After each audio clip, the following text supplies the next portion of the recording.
Hello everyone, Blue Star Saber here once again to do another One Piece chapter review. Chapter 1002, Kuma's Life. I am very behind on this chapter, and with chapter 1005 coming out this week, I figured I might as well try and get this chapter done and sorted with, let's see, before it's gone from Viz, so I can at least review the Viz scanlations. Granted, there may be places where the Viz scanlations are now officially out, but I'd like to try and read it from the site. But yeah, before then, anyway, this chapter will deal with pretty much the last part of Kuma's flashback, as it's also titled Kuma's Life. But before that, we've got the reader request of Bonnie eating hot dogs after a hot dog being painstakingly prepared. Let's see. Painstakingly prepared, which we see a bunch of dogs.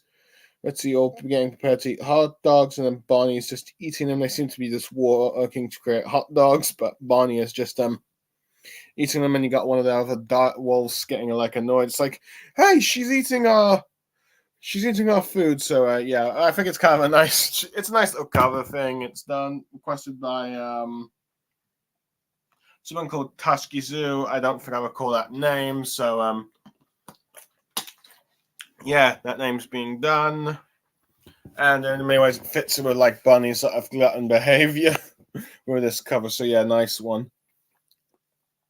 But yeah, anyway, onto the chapter. It begins with pretty much Bonnie and her crew trying to find Kuma. Let's see, they're all calling her Bonnie, but she says they're being called Captain, and they do so. Let's see, as she goes all like, see to the townsfolk, fear us, we're the dreaded Bonnie pirates, or at least to the Marines. Whenever you see Marines talking about how they've been ordered to arrest them, and apparently the Bonnie pirates, due to Bonnie's abilities, have been given a reputation of leaving a trail of injured seniors and children in their path, thinking that they're scum for doing that, but they do not realize that it's they themselves that get turned into adults and kids. But as a result of this sort of probably miscommunication and maybe even Marine propaganda, Bonnie seems to be as a scumbag who will harm innocents. But yeah, she beats pirates, and let's see. We see that they are getting close to Kuma, as someone gave them details of a huge man.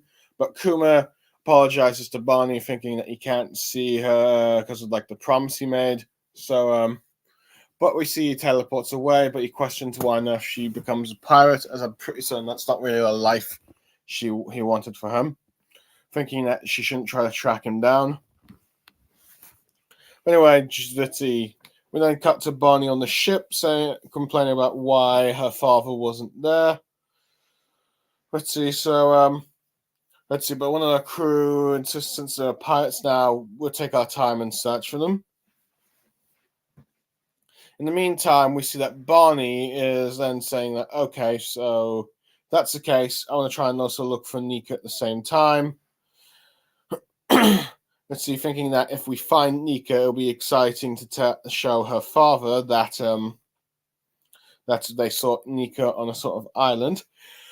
And which, of course, speaking of Nika, we then, of course, cut to Luffy, in which we reveal that, let's see, while this was going on, Luffy got his first, we cut to the point where Luffy got his first bounty in East Blue, pretty much at the end, and him getting his first bounty of 30 million. We see Usopp being excited there, and we see Sanji and Nami in the same poses that they did in the sort of chapter when it came out, like Sanji being extremely jealous, and Nami's like, oh no, but yeah. But it's pretty much Luffy being celebrated. But we also end up seeing many of the other sort of characters that we know of react to this. And for example, we see Dragon and Sabo talking, with him being confused that let's see, with Dragon trying to find an excuse to go to Luffy, but Sabo's questioning why he's going there, and he says like, well, who's oversees that area?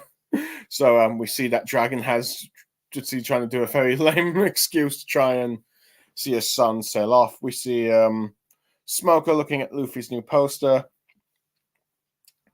And then we see Ace showing Jinbei Luffy's poster, saying that this is his little brother, with Jinbei being shocked that it was this that was Luffy that defeated Arlong, thinking that let's see, thinking like, wait, he defeated Arlong's crew, this boy, but let's see, Ace gives him the answer of like, well, he is my brother. And then we see Kuma saying that let's see, commenting about how both his, let's see, child and Dragon's child are pretty much pirates now. And then we cut back to Barney saying that the Ironclad war laws of piracy behavior says steal whomever you want, but she does in brackets from bad guys. And they go like, steal!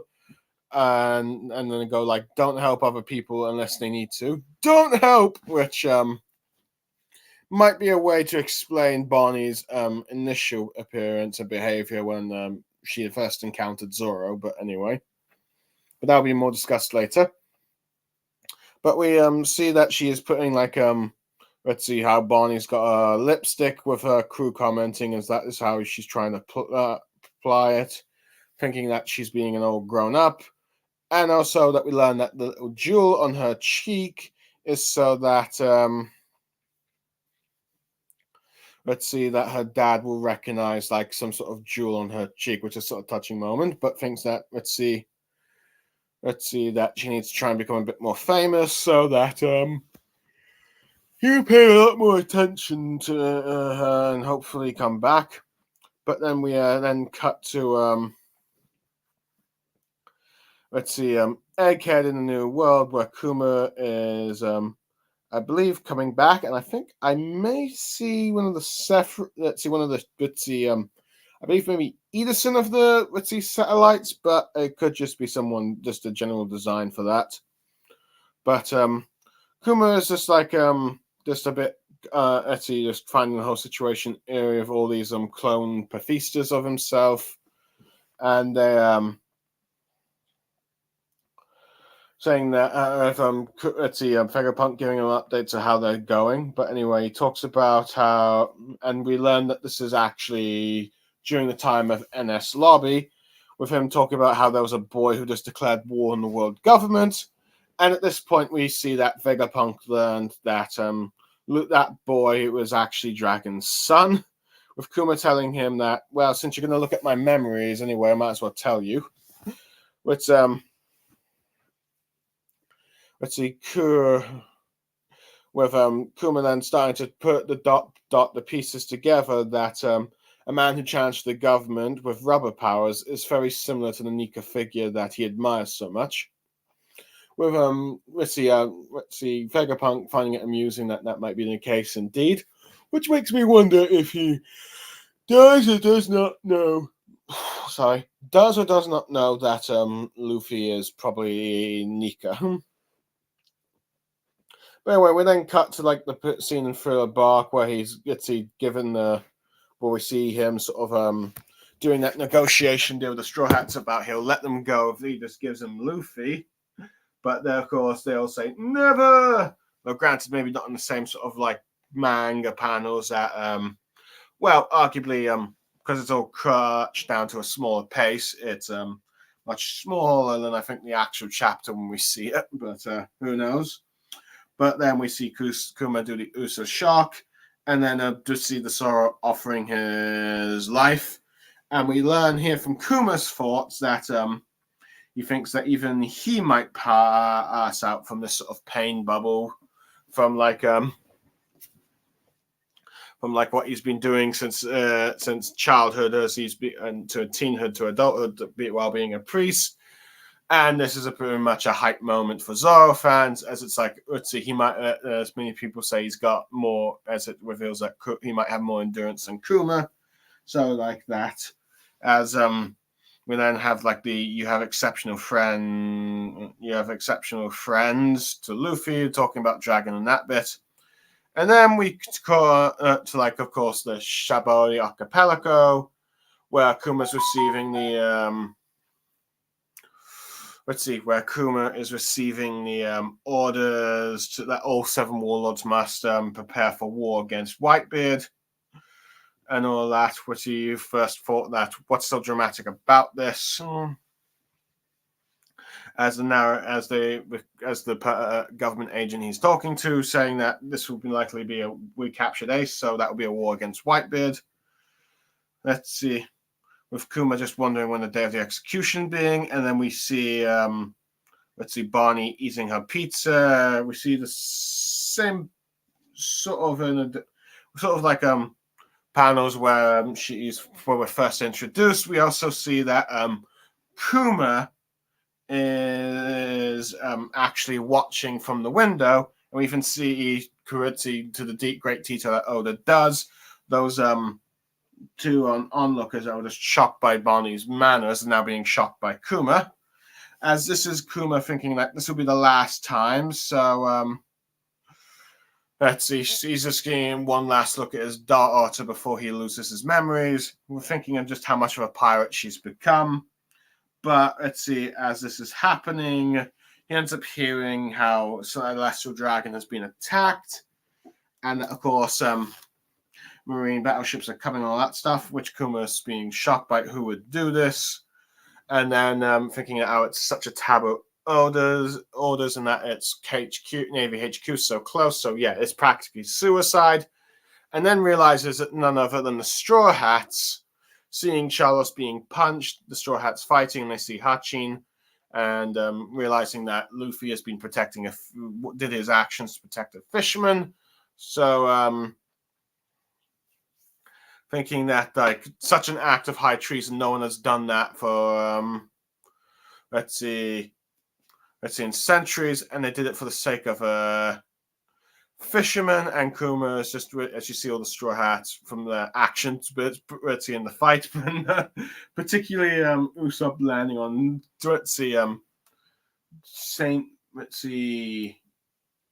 Charles's son. Hold on, let me just what's Charles Saint Charles? Hold on, Saint Charles' father. Oh yeah, Roswin. I forgot the name. As a One Piece fan, I should be embarrassed, but I'm tired. I'm trying to do this with you quick. But yeah.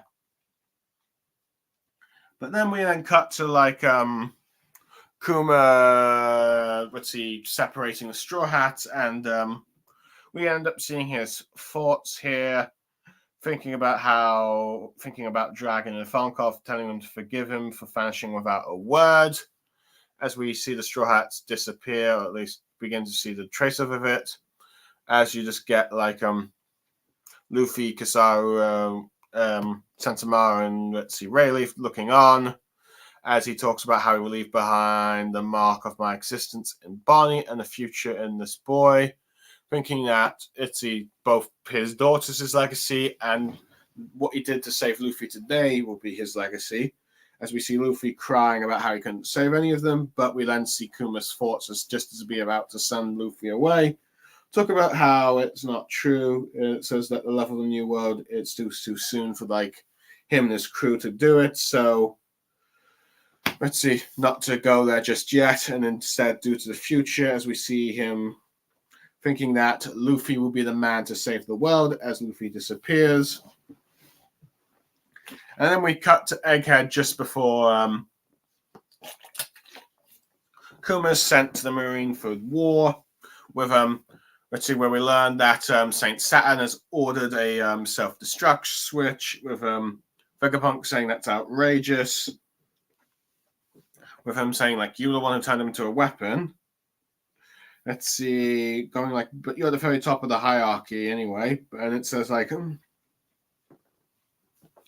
but he goes like, if Kuma ever be able to disobey their commands, who would be able to stop him? Telling him that he's just a scientist for hire.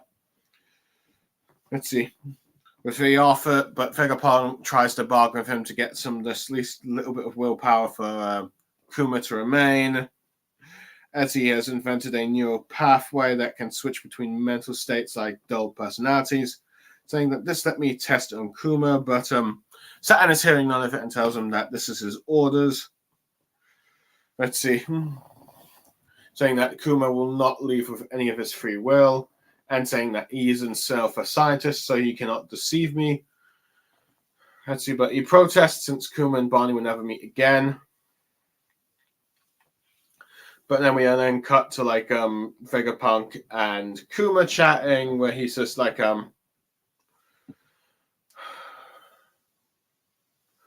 let's see, saying that thanking Vegapunk for just thinking of him, but Vegapunk saying how he shouldn't have heard that, but it's like you gave me super hearing, which I assume might be a part of those barriers that Kuma has.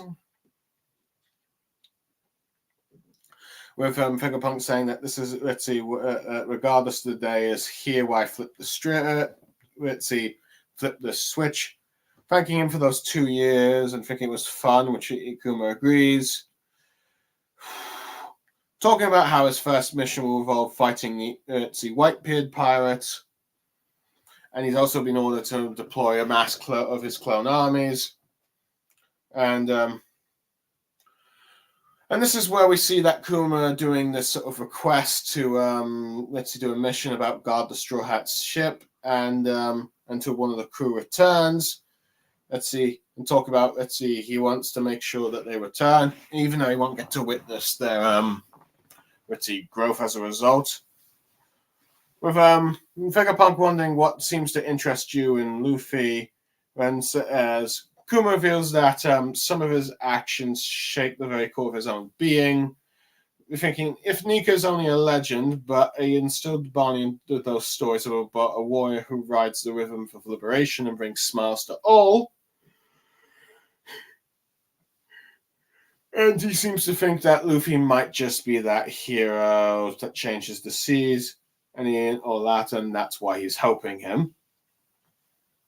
With Vegapunk thinking that it's very ironic that a revolutionary is betting on a pirate, thinking that he's chosen quite the dark horse, but thinks that it's proof of his humanity about that.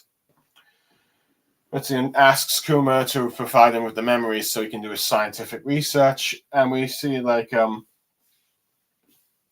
Kuma feels that once someone touches the memories, it will vanish, or where he asks him, well, what if he does this memory thing? Will he lose his memories? But Kuma says no, but the memories will vanish once it's touched. So that kills off the possibility of those memories being used to return Kuma to his original self.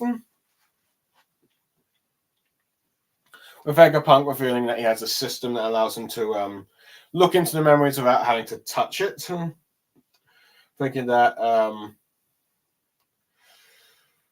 talking about how the process to erase his memories will be quick and clean, as his scientists and all that. And Kuma just talks about how much of a nuisance he was in the end of his life. With Vegapunk saying that's what life is being about. And then we cut to a sort of montage of Kuma's childhood, to his parents meeting Ivankov, Ginny, Dragon, the revolutionaries, his friends.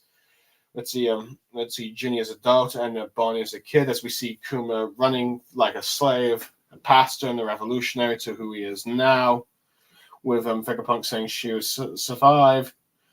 Let's see where Kuma thinks he's glad and thanks them, as we see Vegapunk crying, saying that your death is a nuisance to every person who has ever known and loved you, and tells Kuma to listen, and saying that he is a hero to Bonnie and all of us. With let's see Kuma saying thank you, Vegapunk, and tells him, and saying trying to say Vegapunk with Vegapunk saying Vegapunk and Vegapunk himself. Sorry, I'm saying a mouthful of Vegapunk, saying he already knows, saying thank you. So we see all the scientists praying, and Sentomaru putting her hand to his chest as sort of salute in respect, as Kuma cries, as he pulls the lever, as Kuma loses the last traces of his memories, as he says thank you for saving Bonnie, and he becomes a full-on robot, now, and he also says to Vegapunk that if you should see Bonnie, would you pass on a message from him, saying that tell her that I wish her a very happy 10th birthday. As we cut to Bonnie, after experiencing all those memories, crying as a result, finally learning her father's entire history and past, ending the chapter. Boy, was this an emotional chapter. I think this was the first chapter I have cried in a very long time. It's very hard for me to cry for a chapter. There might have been a few other chapters I cried. Did I cry for Neji's? Well, I was shocked, but of course that chapter sort of angered me as time went on. But I think it's been a very long time since I have cried for a chapter. Arguably, this might be the longest time I've cried since in One Piece, since I saw Nico Robin's backstory, which was, well, yeah, that was sad. But yeah, it is a very emotional chapter, and it's a very perfect send-off to like this Kuma backstory, which will probably now go down as arguably one of the most saddest, if not the saddest, and probably one of the best, if not the best backstories of One Piece has to offer. Granted, there's still probably a few more backstories to go, but arguably this one has the sort of emotional core and all that stuff. But yeah. But anyway, I do like how we get to see this sort of Bonnie pirates on their early adventures, and that they were trying to find Kuma, but Kuma would always disappear before they do it. I thought that was kind of nice. We get to see Kuma's thoughts about Bonnie being a pirate, and it shows that despite the fact that she's no longer technically a hostage, Kuma still tries to avoid her because he knows that if he leaves, the Marines will do all they can to try and hunt down Bonnie. Extreme prejudiced. We also learn how Bonnie got a bit of an infamous reputation due to the fact that her powers made her think that she beats up the elderly and children, but it's mostly just Marines she's fighting. But nevertheless, you probably have the world government doing their propaganda to try and cut out that part to make it look more like a vile pirate. So, yeah, I think that works. And we also learn that Bonnie wants to look at Nika, which is arguably building up to when she'll probably see Luffy as Nika in the modern day timeline when he fights probably Saint Saturn and realizes that Luffy is Nika, the idol that her father looked for so long and all that. But it's also interesting that Oda seems to have also done a bit of an explanation, done a little bit of dialogue here with Bonnie talking about how they should, pirate laws, steal whatever you want, and don't have other people but have in brackets about it's only the bad guys like other pirates, and the whole unless they need it kind of help thing, which arguably, I think this was just to explain Oda's early characterization of Bonnie, probably because supernovas were invented on the spot, so Oda had yet not quite figured out what he wanted to do with these characters, I think, and that might be the case for Bonnie.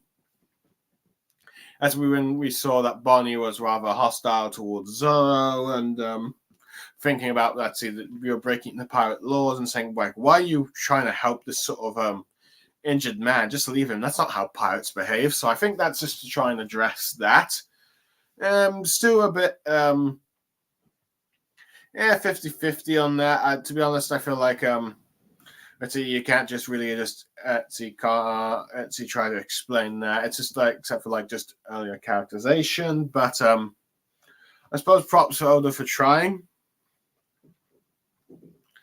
But anyway, it's kind of cool just to see Luffy, just when one Bonnie is doing her pirate adventures, Luffy is like doing his, and we, like I said earlier, we get like this sort of all the Straw Hats are all in the same position. Let's see when Luffy got his bounty, and it's like Oda really does like paying to details on like minor characters and poses that they've been doing, so like that. But anyway, it's nice to see also some of the key characters, and it's kind of sad that this will be like one of the probably last few chapters you see Luffy, Ace, and Sabo all alive in the same place.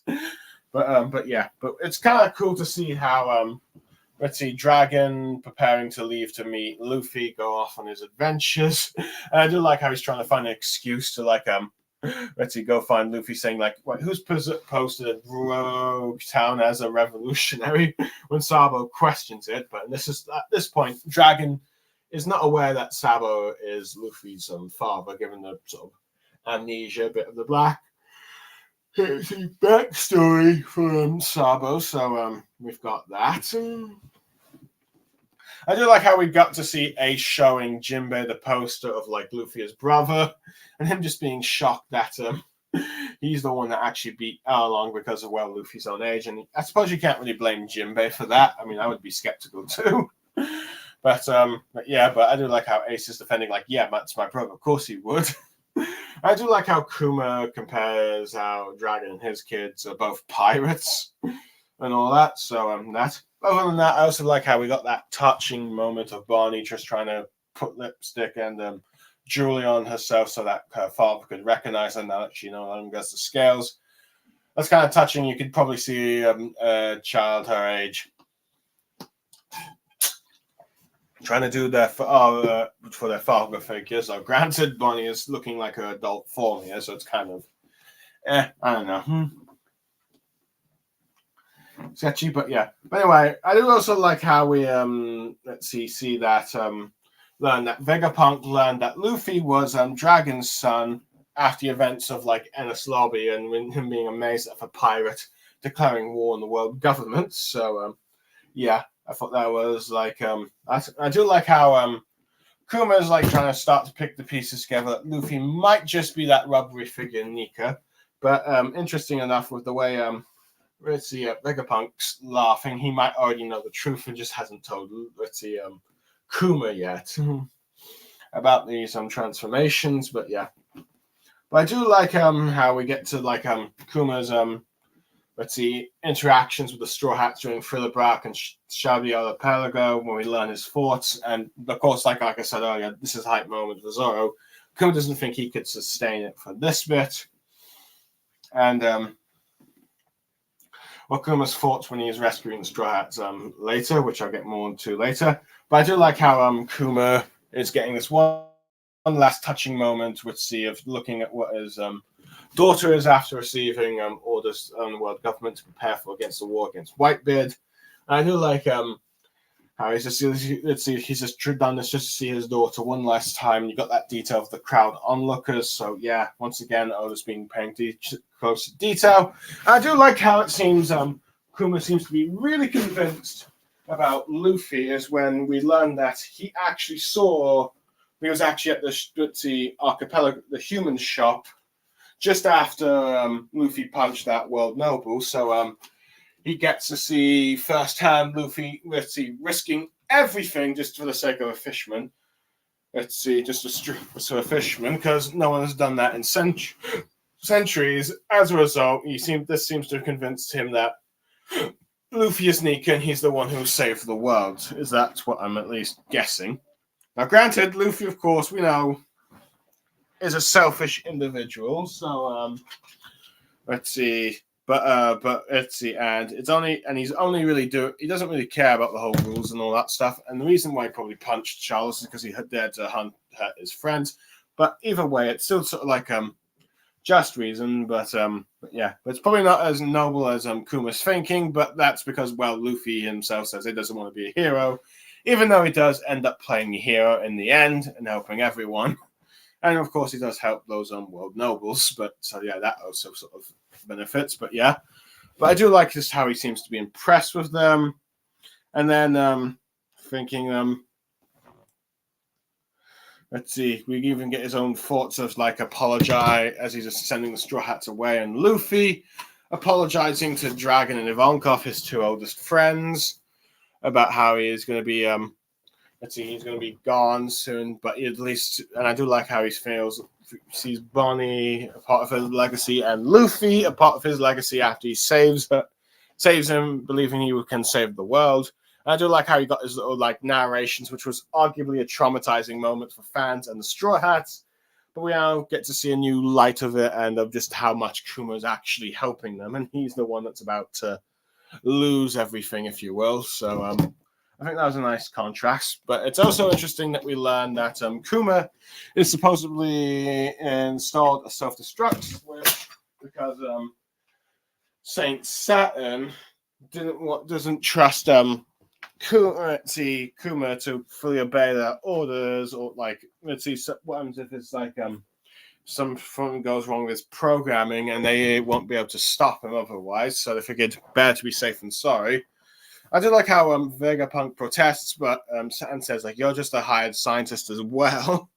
But also learn that Saint Saturn is also a scientist, so he would be able to tell if Vegapunk didn't put some sort of self-destruct switch in, which arguably probably explains why he is probably why Saint Saturn is probably the part of the science cabinet and the five elders of Emun's world government empire, if you will. So yeah, I do like how he Vegapunk tries to say, just at least give him a dual personality or something to keep some of his memories, but Saturn's having none of it, of course. But I do like how Kuma and Vegapunk are thanking each other for trying to help one another. And I do like, and we do also get, and I do like how when we're learning how when Kuma requested that he be defending the ship, he really, he talks about how much his, like, Luffy's actions have inspired him, and he believes that he will someday save the world, so he wants to help him. And I do like how Vegapunk comments are like a revolutionary putting bets on the pirates because, well, arguably for Tyrannical remain, it's the Revolutionary Army or Rebel Alliance, if you will, that go and fight that evil tyranny. So there. But I also do like how we learn a bit more, which see that Kuma can extract the memories, but they're mostly a copy and not his actual ones. But people, if they touch it, it'll eventually disappear, which of course we know was happening with Bonnie. This chapter pretty much confirms that she's not Kevin Devon or Lafitte or something from the Blackbeard Pirates. So it's nice to see that sort of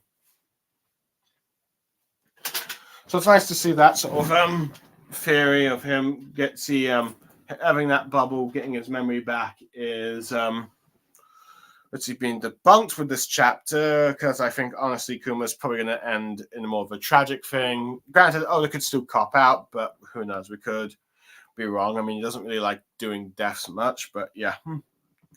But I do like how Kuma is not too phased about losing his memories, and it's like it's as long as Bonnie is safe, he's happy. So I like that. And I do like how sort of like we got that montage of Kuma running like Nika, thinking of all the important people in his life, such as his parents, Ivankov, Ginny, Dragon, his friends, and Ginny again, and of course Bonnie. So and he was like thanking them all. And I will admit, when Vegapunk was crying, I was getting a bit teary-eyed myself. So yeah. I do like how Kuma's talking about how I'll try and make sure that as much as people I know can. And let's see, so saying how Kuma's a hero to them all, and of course it's got Kuma thanking them. And I do like how when you have Vegapunk drilling a lever, he's had utter despair. The scientists are praying, and let's see, Sentomaru's doing the salute because they all came to care Kuma for themselves. And then I really do like that gut-wrenching moment, which is arguably probably why Oda did what he did with the Bonnie revelation a few episodes back about how and we just get that bit of like Kuma saying just saying happy 10th birthday, because we know that's the birthday that Bonnie was supposed to go out and see, thinking that she was cured. So I do like that we got that. I do like how he's just asking Vegapunk that if you ever see Bonnie again, just tell her from him happy birthday. And I just do like how just the utter despair you see Bonnie crying from this part. It's like she's learned everything she's learned who her father is, and she cannot help but cry at the utter loss. of her father's now gone and what he went through. So yeah, I thought that was pretty good. So overall, I'd say this is probably a 9 out of 10 chapter. I won't give it a 10 because written too many montage, and I think a bit of trying to explain Bonnie's earlier characterization. But nevertheless, it's a good conclusion to the Kuma backstory, and good time to now pretty shoved back into the main timeline in One Piece and the action with like the Egghead incident. And also to see like the bits with like Kuma and Bonnie later down the line, or like will Kuma eventually reunite with Bonnie? Well, granted, if you've read the last 2 chapters, you will know. But yeah, but it's like I said, it's a very roller coaster ride of a chapter. We're just seeing Straw Hats, Kuma's perspective on like saving Straw Hats, how he became to believe that Luffy might be Nico, at least might be one day the savior of the world.